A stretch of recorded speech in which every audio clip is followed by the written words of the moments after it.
Dante, may inaasahan ba na magiging action dyan ang Korte Suprema ngayong araw? Magandang umaga, Ella. Wala pa tayong inaasahan kung magkakaroon ng aksyon ang Korte Suprema sapagkat kahapon lang na naisubmit itong komento ng anak ni dating Pangulong Rodrigo Duterte na si Veronica Kitty Duterte. Na sinasabi nga niya dito, Ella, ay binigyang diin niya na walang jurisdiction ang International Criminal Court o ICC sa Pilipinas, epektibo noong March 17, 2019.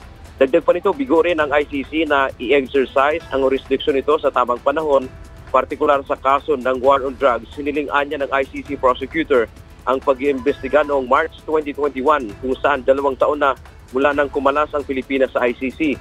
Wala rin anyang jurisdiction ng ICC sa bansa batay sa tinatawag na Principle of Complementarity sapagkat papasok lang ito kung ayaw ng Pilipinas o hindi nito kayang imbestigahan at usigin ang krimen na may kinalaman sa giyera kontra illegal na droga. Mababa din umano ang 43 na namatay sa drug war kung ikumpara sa mahigit 300 na inimbestigahan at inuusig ng Philippine government.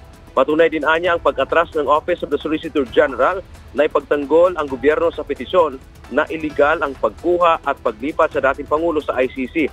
Dagdag pa nito, Ella, hindi totoong moot o walang saysay yung petition for habeas corpus sapagkat kahit nasa jurisdiksyon na anya ngayon ng ICC ang kanilang ama, pero illegal ito sapagkat wala na ngang jurisdiksyon ang ICC sa bansa.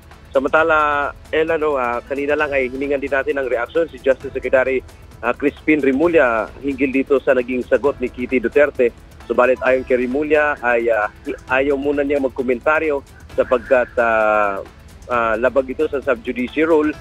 Sinasabi niya na dito na hindi bawal kasing pag-usapan na yung kaso habang ito ay nasa jurisdiction na ngayon ng korte. Pero kung sila daw ay pasasagutin muli ng Supreme Court dito sa nagiging komento ng anak ni dating Pangulong Rodrigo Duterte, ay handa naman silang sagutin ito hanggang sa posibleng magkakaroon pa ng oral arguments dyan sa Supreme Court. Yan ang ating update mula dito sa Maynila.